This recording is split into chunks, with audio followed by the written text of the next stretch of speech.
Hello, everybody. Welcome to today's session of Change Leadership Conversations on LinkedIn Live. It's great to have you here. I was just saying to my panelists for today that I'm so glad that this is the final session before the Change Leadership Conference, which is going to be starting in a second. When I say a second, it's going to be starting. It's going to be on May 29th. So welcome everybody. Please tell us, where are you joining us from? That's the very first question that I like to ask. Where are you joining us from? Drop it in the comments. We want to hear where you're joining us from. And if you're listening to the replay, we still want to know where you're listening from. So if you're listening to the replay, still drop us a comment and let us know where it is that you're joining us from. So a little bit about me. I'm Yvonne Rukia-Pavetter. I'm a change management strategist. I'm the founder of the Change Leadership. And when I talk about the Change Leadership, it is we do conferences, we do change leadership courses. We now have a podcast, so you can check us on Spotify or Apple Podcasts. We have a community which is free to join. We provide content and resources. So thank you to everybody who is part of our community. Thank you for being part of our community. I'm really excited about today's session. Like I said, it's the final session before we go to our conference on May 29th, which is going to be in Toronto, and it's going to be virtual. And so today we're meeting our speakers who will be joining us at the conference. So today we meet four of our speakers, and it is what we call the Fast Five series, where we get to know a little bit more about our speakers, and they have to answer these questions really fast. That's why it's called Fast Five. So I'm going to start off by bringing in Jason into the room. Welcome, Jason. Hey, how's it going? Good. And welcome, Lon. Hello. And welcome, Rich. How y'all doing? Hello. Doing good. So Good. I'm excited to have all of these folks with me today for different reasons, and Rich has been like my day one. Like when I say day one, we've been talking about change management forever, my introduction to ACMP, so ACMP Toronto, then we moved to ACMP Ontario, and then now guess what? Rich is president ACMP Global. Rich, how did you snag that one? I don't think it was a snag. I just think I don't know if it was the right place at the right time or the wrong place at the wrong time. One of those options. One of those ones. But guess what? We're happy to have Canada representing the world. So thank you for doing what you do in the change community practice. And Jason, a keen follower. I just love all the work he does around lean change, his simplicity, his approach, and when Jason said he was going to do this, I just love how he's doing everything with AI. But Jason, one of the things I like is how you were a skeptic in AI, and then now suddenly you're a big believer in AI. Like, how is that possible? We will get into that when we go through our Fast Five. And Lon I met this year, and I just love your human-centered approach to how we do change, how we do things, how we lead and what we do, and which is just so appropriate in your title, more human, and that's what change is all about. So I'll start off with introductions. Jason, give us a quick introduction about who you are, other than the founder of Lean Change. Sure. So I started my career as a developer and then got into the Agile space in the early 2000s. And then mid 2000s started getting into the organizational change aspect of Agile. So that's really been the vast majority of work over the last couple of decades. Awesome. We get to hear more about you. And Rich, give us a little bit of an introduction. Yeah, sure. So I've been doing this change game, and I call it a game because I do like to think of it as a fun thing, for just over 30 years now. Obviously, I was only yay high when I started, but I've been doing stuff, first of all, many years within public sector, and now running my own company. And as you said in the introduction, big advocate for the change profession and trying to help shape that from an ACMP global seat at the moment. Thank you. And Lon? Yeah, thanks, Yvonne. Yeah, I've got a fairly eclectic background. I started in engineering, moved into leading a faith community for a number of years, got into the social enterprise sector, led a few startups. Some crashed and burned really terribly, but glad I survived them. And then moved into international development for about 9, 10 years in marketing, strategy, public engagement, and all that. And these days, I spend most of my time coaching, consulting with nonprofit organizations. So I have huge privilege of being invited into all these different spaces and learning with different leaders and how they're trying to shift their organizations. So really glad to be here. Awesome. Thank you. You all bring different perspectives and uniqueness to this conversation we're going to have today and to the conference as well. So thank you for joining us. Like I said, if you're just joining us, we want you to drop an emoji or tell us where you're joining us from. Are you joining us from Canada, from the US, from Europe, from Africa? Where are you joining us from? We want to know. So drop a comment in the box. We want to see where it is that you're joining us from. And so I'm going to get started with my very first question. So we're going behind the curtains, to learn a little bit more about our speakers. And the very first one is starting with you, Jason. And it's not going to be any particular order, but I'm starting with you. What was your first ever job? So I was probably 9 or 10, and it was corn detasseling. So people who didn't grow up in the country won't know what that is, but you have to walk through fields and take the tassels out of the female corn stalks so it can be pollinated. So yeah, so child labor was a thing when I was a kid. So we'd get up at 4 a.m. and we'd take the bus for a couple of hours to Mitchell's Bay and walk through the fields for 5-6 hours and detassel corn, and there you go. That was the first job. Okay, wow. I wasn't expecting that. And I'm totally shocked. I'm Rich. I can see you're shocked as well.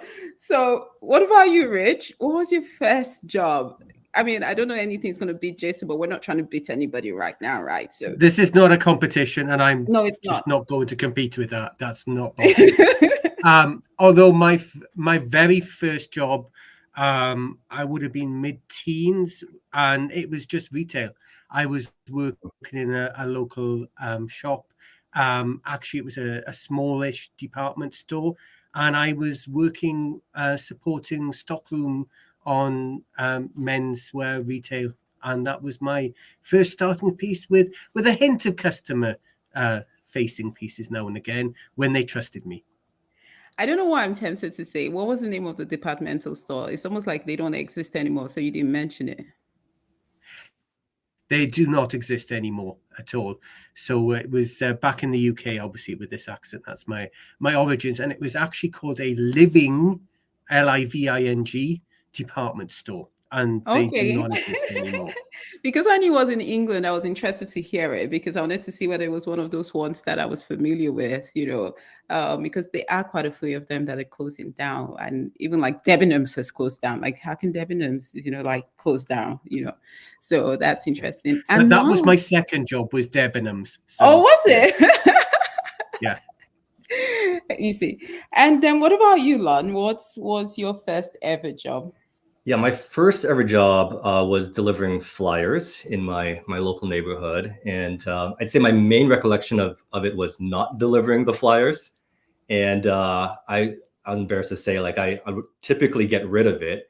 And rather than having my parents find it in the recycling bin, my only memory is me hovering over a sewer grate as a little kid, kind of shoving all these flyers into the sewage system.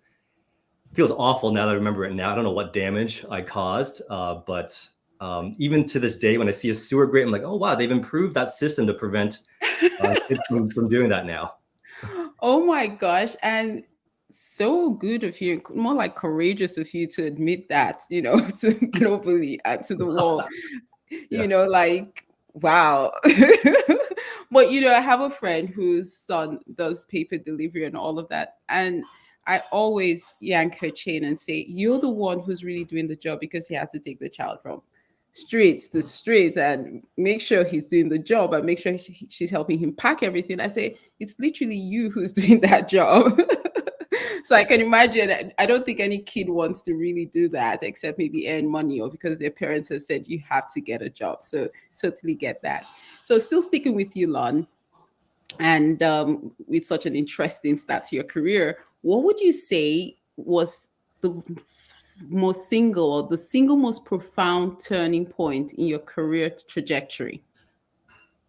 Yeah, that's a hard one. I don't know if there's one. I've taken so many turns over and over again in terms of direction. One, I think that comes to mind for me, maybe especially with this audience, is I had in my previous organization requested to take a training program that no one in the company had ever heard of before. It's called Seth Godin's Alt MBA program, and so one is putting my hand up. Secondly, it was a leader that invested in me in something that was a bit unknown. And then when I got there, there's leadership, there's strategy, there's tactics and all that. But for me, like, it just blew my mind in terms of leadership as deep listening, leadership as curiosity, as transformational empathy, all these softer skills that I don't really feel like are taught much. And we actually practiced it in so many ways that it's just stuck with me. And so this human element of doing work, like, I've infused in everything that I do as a result of that moment. Okay, nice. And Rich, what about you? What was that single profound moment? For me, it goes right back to the beginning of my career, kind of within the first 9 months of my very first job out of university. And I was working for UK government, and I ended up being put on as a team lead at the tender age of 21 for a team of 15 people with about 300 years experience between them, and given the baptism of fire that was, who do you think you are at that age? But also was one of the greatest learning experiences for me in terms of how to relate with people, because I came with a mathematics and statistics background out of university and not necessarily the greatest focus on people skills. So this really was a quick baptism on how to actually interact with people in a more inclusive way, maybe in some ways for them, rather than my total logic that maybe has more akin to Vulcan type stuff for any Star Trek fans out there that was happening at the time. Okay, that's pretty interesting. And you had that pretty early as well. And what about you, Jason? You have a varied background and you're still doing varied things. You're doing lean change. And I know you do social, work in terms so much, so what was that shift for you? And still shifting, I'm sure. I have a fellow named Eric Mead to thank for that. So somewhere in the mid 2000s, we were both working as agile coaches in an organization, and he told me about this conference called AYE, which is Amplify Your Effectiveness. And he said, you should go, you'll like it. Go to the session that kind of makes you feel the most uncomfortable. And it was an experience. So it wasn't a conference, it was an immersive experience, basically, where everything is just simulations. And it's all based on Virginia Satir's work. And the second half of that coin was Johanna Rothman did a session on exploring yourself or discovering yourself or something. And she had us do this walking timeline of our career up until that point. And I remember asking her, I said, well, I think I want to do what you guys do. And she said, start writing. Just start writing. Don't even worry about what it is. Just get writing, get your thoughts out there. That's a good way to think through your thoughts. And then that was probably the single biggest turning point that just changed my whole perspective on change. Wow, that's interesting. And so the session you went to, would you say that was the most uncomfortable session for you? No, the first one when I got there was the most uncomfortable. So I put that story in the first chapter of Lean Change, and they basically simulated the Satir change curve with groups of people. And it scared the crap out of me. It was just like, this is insane. Like, this is definitely something that tells you that the way we look at change is just backwards compared to what happened in that simulation. So that really got me started on this whole path. Oh, wow. That's really interesting. I do the sessions, and, one of the questions I've gotten, I say, oh, Yvonne, what about you? What was that big one for you? And, I kind of like to just, lean into the background, no pun intended. But, if I had to think about it, for me, it wasn't necessarily any type of career shift and or any. I've always been someone that I go with the flow, hard as it may be for many people to believe, but I really kind of like go with the flow. But for me, it was being let go, being made redundant. I was working for some organization and, they're called Demon Internet, DOS, there was a merger. And I did not see that change coming. I did not see myself being let go. And this was just right out of university. And I write about it a lot. And it was a big shift for me because it made me realize it's like that there is no such thing as a permanent job. So I had that shift in terms of finding my path, always exploring, and that, what, no matter what happens to you in this life, you're going to be okay. No matter what happens to you on the job, you're going to be okay. It's okay to start afresh. It's okay to do something different and you'll be okay. So to me, it just changed my approach to how I see my career. And since then, if I see an opportunity, I explore it. I don't feel uncomfortable about trying something new or going down a different path because I had that big paradigm shift at the very onset of my career coming out of university. And I just knew that we'll be good. So when we see all of this change with AI, future of work, I just know we'll be good. It's going to be all right. So which takes me to my next questions for you. And that's it about me. I'm not answering any fast five. It's all about you all. So the next one is, which single area in the workplace do you think will be most disrupted or changed by next year? I'm saying 1 year because so much can happen in a year. I don't want to even say 5 years. When you think about it, in the next 1 year, by 2025, which is just around the corner, what single area do you believe will be most disrupted in how we do things? I'll start with you, Rich. So the toughest piece about this is actually going one area and one area alone. But I think just for me, it's going to be the continual customer experience piece. I think that's the area that's going to be the most disruptive.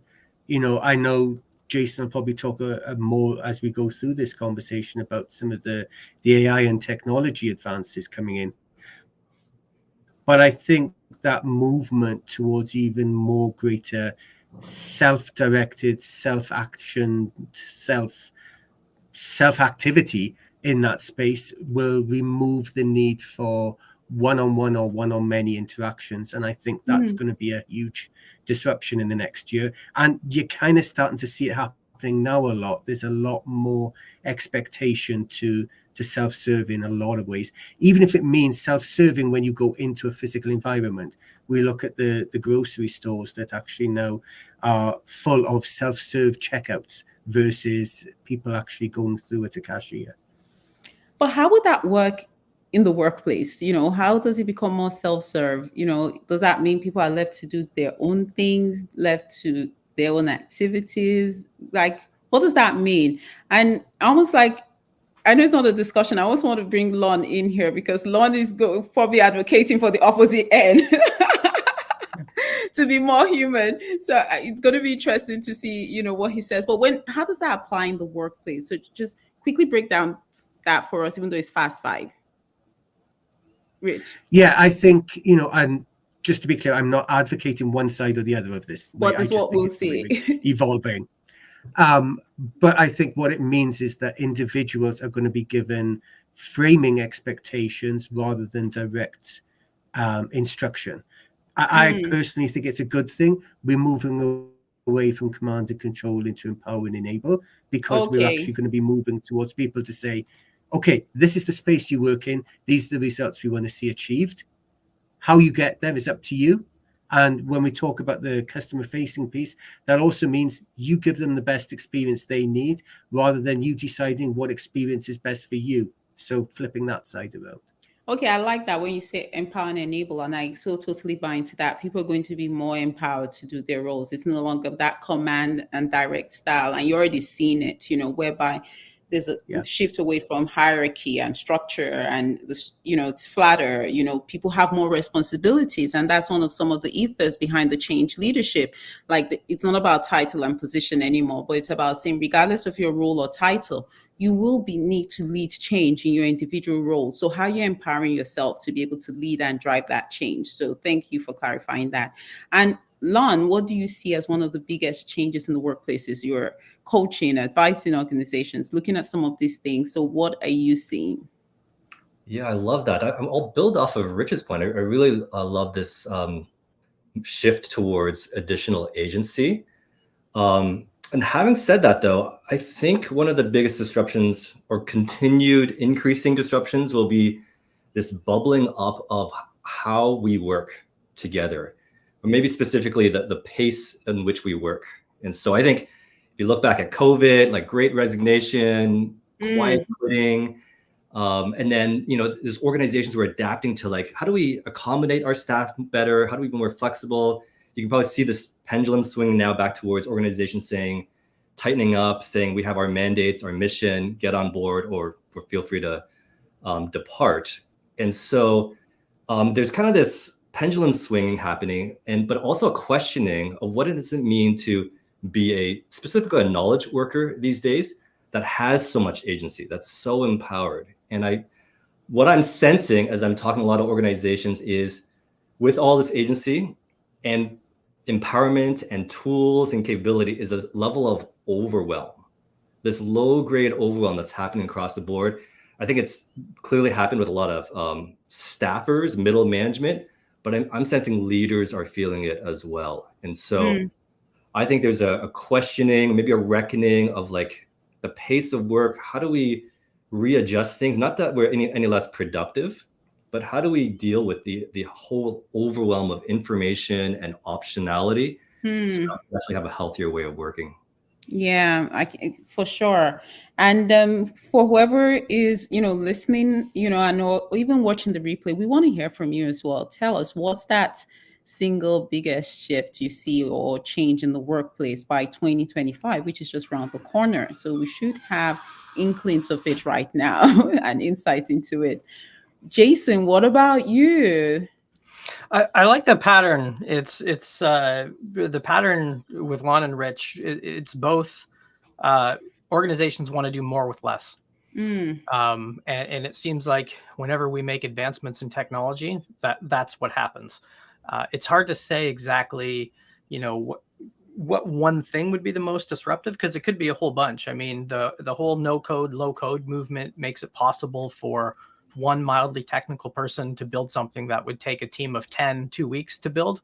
AI certainly will change and shape things. But if I had to pick one, I think I would pick probably consulting. I think the consulting industry is going to be radically different in a year from now.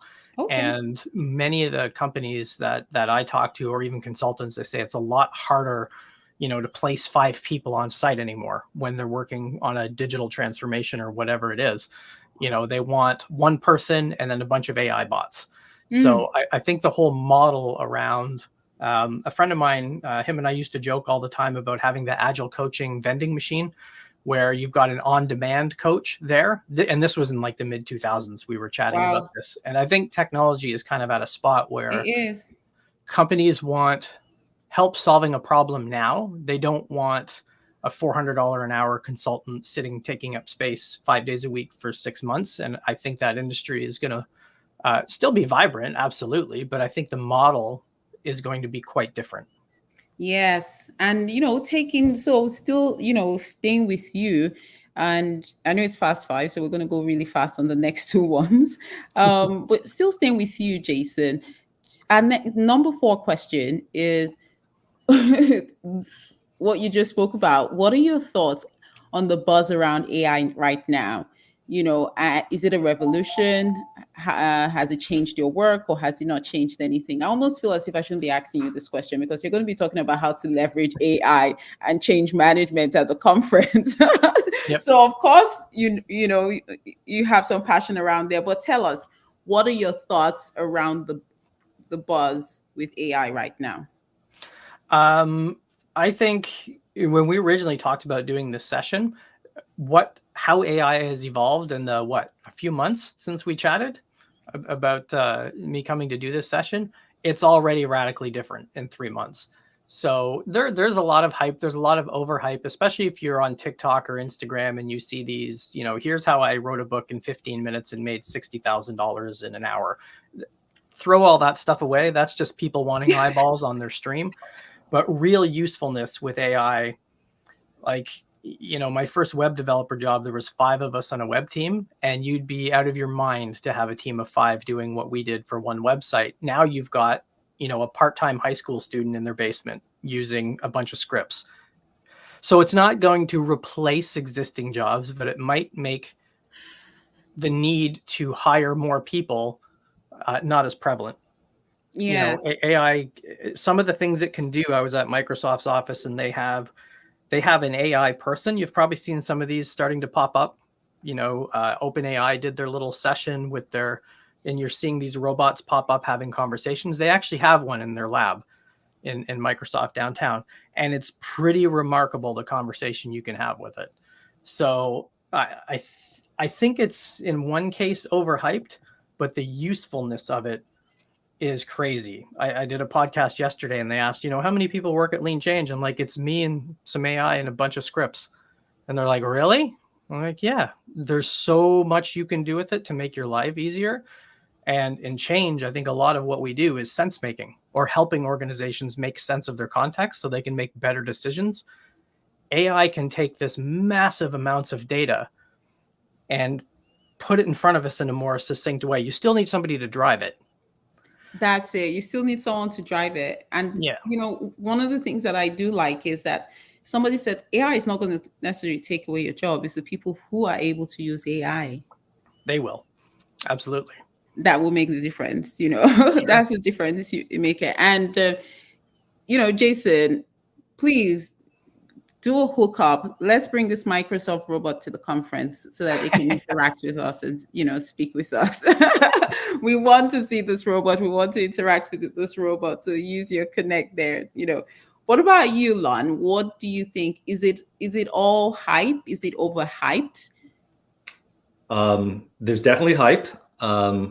I'm with Jason on this. I naturally gravitate towards what's new and emerging, and so I don't necessarily represent the overall population. But I'm using it all the time. It's constantly open for me, and so I use it before I use Google. And although sometimes it is just making stuff up, so I do think there's some concerns there. But for myself, as a research assistant, as a creative sounding board, I think it's really, really powerful. And so I think there's a few sides to this. I think there are some think tanks that are figuring out like the safeguarding around it. So I think there's a big concern there. That's beyond my pay grade, but I'm glad some people are working on that. I think that needs to be in place.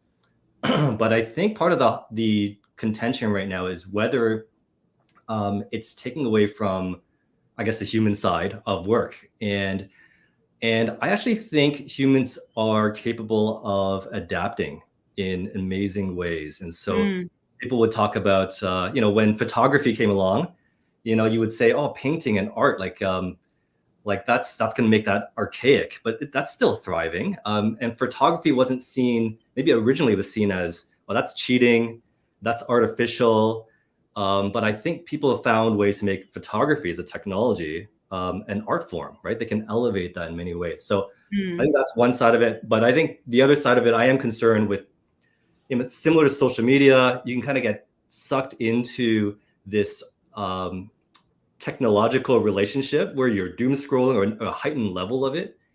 And for me, the question is always like, when, am I using something or is it using me? And, am I feeling more alive when I use it?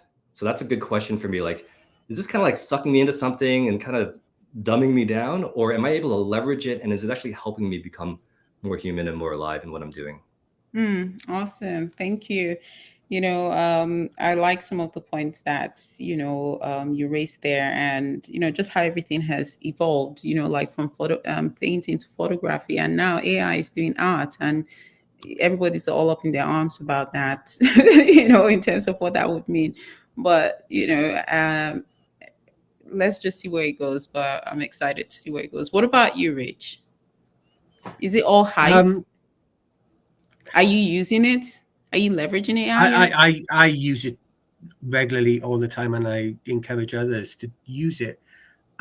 Yes, there is a lot of hype because I think there is the sparkle dust approach that's coming along with a bit of it at the moment, where it's going to be the answer to everything. Well, it's not the answer to everything, but it can sure as heck enhance the way you get there faster, easier, and with less people and less human resources. Whether you like that approach or not is an individual thing, I would say. But I'm a huge advocate for the use of AI, and even down to simple things where people don't realize what they're using AI for. You use a plugin to help you write more informed sentences in a Word document or whatever. That's a bit of AI that you're using there. People have actually probably been using it for a lot longer than they realize. It just didn't have the bells and whistles attachment to it. So I think there's quite a bit of that stuff. I think the big challenge in the AI space is actually the competition in the AI space. And I think for me, that's where I'm seeing the hype is which AI is the most important, which AI is going to have the biggest resources available. And that's where we're probably going to have an interesting journey with it in the near future, as we see competitive discussions coming in the AI. Should I use A or should I use B, and whatever that may be, to support me in my piece? And actually, I'd say use A and B, but that's just maybe me as well. I'm so with you right now. I saw some kind of chat wheel, and it was like the top 120 AI apps used. And I was like, no, please.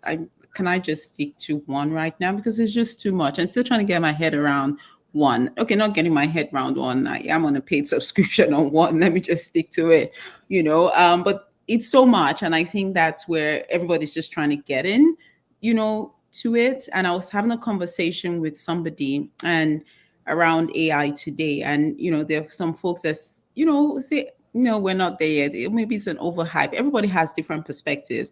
But they used a good analogy and said, the way AI is right now is like a shark underwater. Like there is so much going on. You don't see it. You don't see the shark there in the water, and then suddenly, boom, it comes out. So it still feels there's so much going on that people don't even realize how much impact it is going to be to the way they do things. Like Rich, you mentioned some people using AI and they don't realize they're using AI, but they're dumbing down the relevance and the value of AI.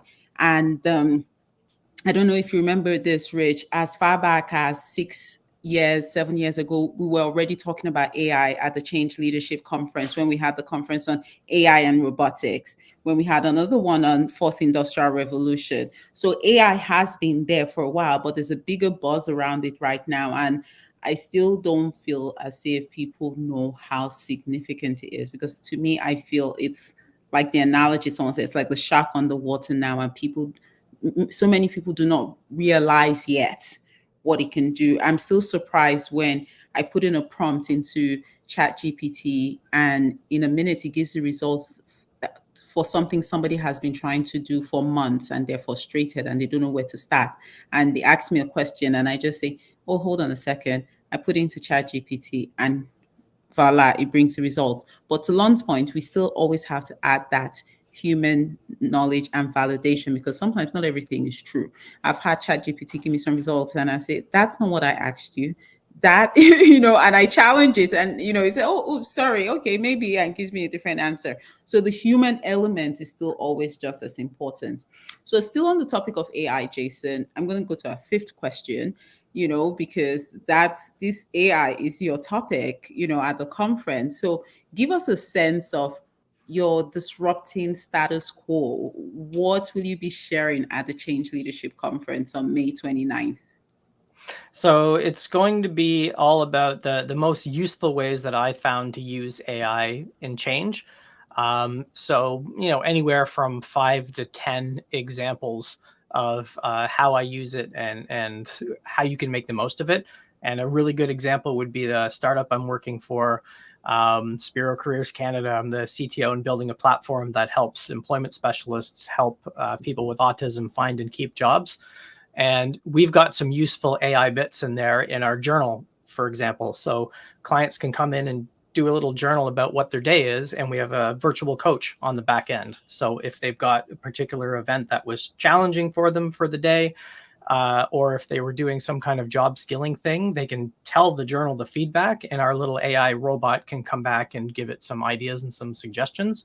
So things like that, and sentiment analysis. But it's definitely going to be in the trenches, useful things you can get out of it now without a huge investment, instead of more of a, here's the giant landscape and just dive in. But definitely practical with lots of examples.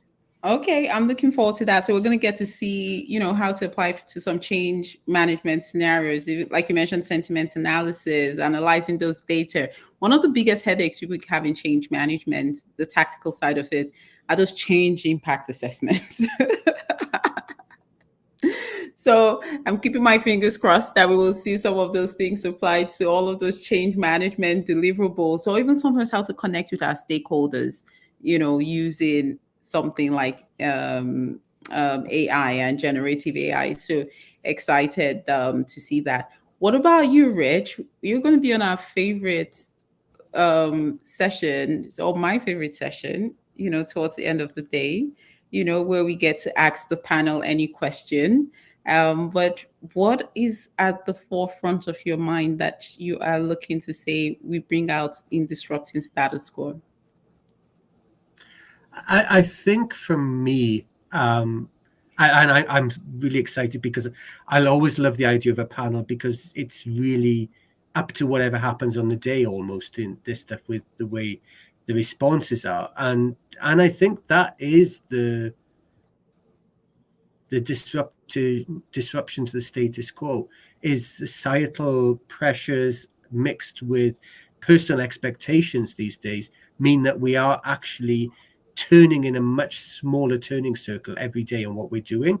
And I think the need to think about something in 12 seconds that we previously had 12 minutes, and maybe a decade ago we had 12 hours to think about, is where we're seeing disruption coming in. And for me, it's the time equation to everything that we're doing is where I see a lot of disruption, and that opportunity, talking about AI coming in and enabling that fast processing, fast thinking patterns to take place to support yourself in being able to make those quick decision making, I think is where I'm seeing a lot of opportunity.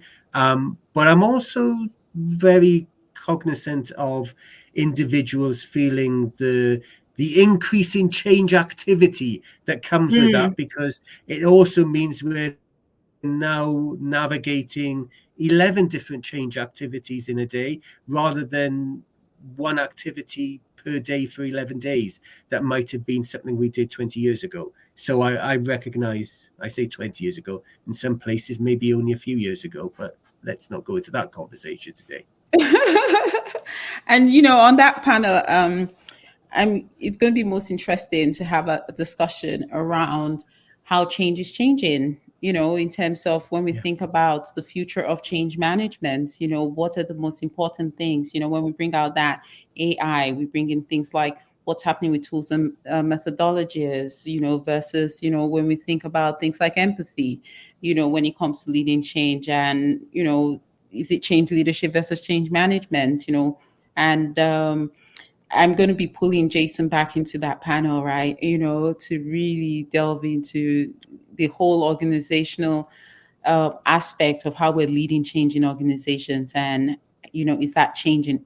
Do we need to disrupt status quo in terms of how we do it? There's one of those quotes that say, if you can't keep on doing the same thing and expecting different results. So if a lot of times change leaders and change practitioners are struggling with the same issues, perhaps it's time that we start to think about doing things a little differently. Lon, how are we bringing this home to the audience? Because we have the great job of co-hosting the entire conference through the day. So what are you looking forward to? How are we going to disrupt status quo and disrupt the experience for people? What are your thoughts? What are you looking forward to? I'm looking forward to deeply listening and tuning into our speakers. Hopefully amplifying some things that are resonating with me. I know sometimes when you hear it from a different voice, maybe a second time in a different way, it hits differently. So I'm hoping I can help provide that. If there's one thing I'm going to try to weave in, would be that it's about each person, each individual as a leader. Often, like I find for myself, I'm usually the roadblock, actually. And so to me, disrupting the status quo really often is about disrupting ourselves and just doing it over and over again. I know sometimes as change leaders, you can almost have it as a badge, or you put it in your LinkedIn, and it's almost this static thing because you did something once, that you're on the front edge of change, but change is constantly happening. And sometimes it's dialing it down, but being cognizant enough as leaders to adapting in a moment. I think that's something we really need to do to make all the things we're hearing as personal as possible. Yeah, thank you for that. I love that. I love that we're going to weave in that human aspect. Well, I just love what you said about, bringing the focus towards disrupting ourselves, and you hit the nail on the head because, many times, we're going to come in here to the conference and we're going to say, oh, it's going to be all about how do I get all of those tactics to lead change? How am I going to lead change differently? But it's okay, how are we also responding differently to change? Because we are also being disrupted. And that's where, we won't have things like building our own influence as change leaders. But I like what you said. It's change leader is not a title. It's not static. How are we disrupting ourselves? So the entire conference is bringing in how we leading and responding to change differently, leading and ourselves to how we're responding. So thank you, Lon, for bringing that back, to the forefront, and which is what we're also going to make the conference about. So for these very last question, it's my bonus question that I like to ask everybody, and you have literally no explanation to it. You have 5 seconds to 10 seconds to answer this one as we round off. Is if you could have any type of robot at home or work, what would it be and why? Or maybe not. Maybe you don't want to have a robot at work. So starting with you, Jason, if you could have one robot, what would it be? At this stage, it would be an autonomous taxi, so I don't have to shuttle the younger child who doesn't have a driver's license yet all over the place. Okay. That's new. Not heard that one. That's new. I like that. What about you, Lon? What would it be? Yeah, that's a good one as well. For me, I'm a big food person. Everything revolves around making food, eating food, and just enjoying company over food. So some type of food dispensing, making kind of like a Star Trek replicator. Any food, any drink I want, like that would be gold for me. And what about you, Rich? Yeah, well, actually, Lon kind of half stole what I was going to say as I was thinking. This was so cool. Yeah. Because I was kind of thinking in the make any food possible type scenario. But I think if I was to go outside of that, then I actually quite like, and I have seen these exist a little bit at the moment, is I quite like the automated cocktail shaker maker.